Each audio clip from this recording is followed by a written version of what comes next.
एक विद्यार्थी discipline way में काम करेगा अर्थात सही दिशा में काम करेगा और कुछ नियमों का पालन करेगा तो सफल हो सकता है।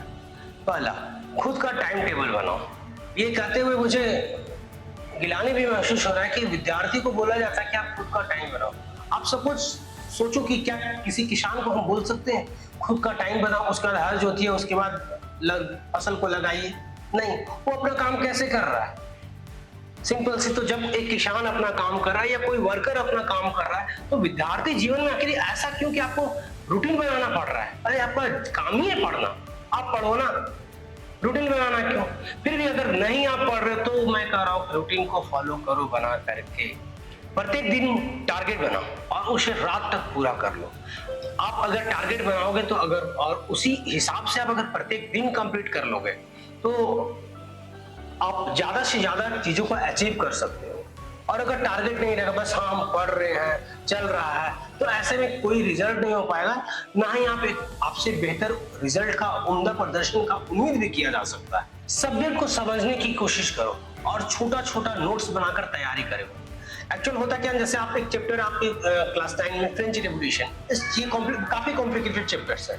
अगर आप फर्स्ट टाइम पढ़ते हो तो, लेकिन उसी को आप ब्रेक कर करके अगर आप बना लेते हो नोट्स तो आप देखोगे कि पहले से काफी इजी हुआ। तो कोई भी चैप्टर हो, चाहे वो फ्रेंच रेवोल्यूशन या इंडियन हिस्ट्री से रिलेटेड हो, अगर आप टॉपिक वाइज तोड़ देते हो तो आप तरीके से उसको पढ़ पाओगे, ध्यान में रख पाओगे और हमेशा के लिए आपके दिमाग में रहेगा। फोर्थ, जो सब्जेक्ट क्लास में पढ़ाई होने वाला है उसे घर पर एक दिन पहले ही पढ़कर आओ। पढ़कर आने से सब्जेक्ट को तरीके से समझ पाओगे। फिफ्थ, प्रीवियस ईयर के क्वेश्चन पेपर को सॉल्व करो, इससे आपको आइडिया मिलेगा। लगातार लंबे समय तक नहीं बैठ सकते हो तो ब्रेक ले लेकर के पढ़ो, लेकिन पढ़ो। सिक्स, समय का सही तरीके से सदुपयोग करें। घर के कामों में भी हाथ बांटें। सपोज आप बागान में पानी पटा रहे हो या कोई और काम में बिजी हो तो इस दौरान पिछले दिनों जो भी पढ़े उसको रिकॉल करो, अर्थात अपने दिमाग में एक मैप बनाएं और कुछ स्किप हो जाए तो उसे उस काम के बाद उस चैप्टर को या टॉपिक को घर जाकर के देख ले। इस ऐसा आप करोगे तो जीवन में आपके दिमाग में हमेशा ये चैप्टर रहेगा। सेवेंथ, प्रत्येक दिन कम से कम 8 घंटा जरूर सोएं, क्योंकि नींद ना पूरा होने से आपका दिन खराब हो जाएगा और पूरा आप कुछ भी नहीं कर पाओगे। नेक्स्ट, लाइट खाना खाओ। जबकि कुछ एक विद्यार्थियों को मैंने देखा कि पूरा पेट भर खा लेने के बाद पढ़ने बैठते हैं, ये कहीं से उचित नहीं है। 8th लाइन, पढ़ने वाले बच्चे शर्माते नहीं, ना ही डरते हैं, अर्थात अगर किसी टॉपिक में दिक्कत हो तो अपने शिक्षक से पूछो।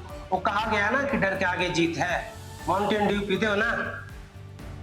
9th, वैसे तो सोशल मीडिया का प्रयोग करने से बच्चों को बचना चाहिए, क्योंकि यह आपको डाइवर्ट कर सकता है।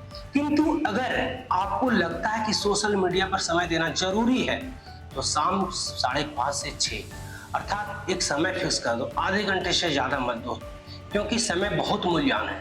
और कभी रात का टाइम फिक्स मत करना बेटा, क्योंकि रात में अगर आप फिक्स करते हो टाइम तो वो फिक्स नहीं हो पाता है, आप उसके हिसाब से नहीं चल पाओगे। सोशल मीडिया आपको घुमाता चला जाएगा और स्क्रॉल पे स्क्रॉल आप करते जाओगे।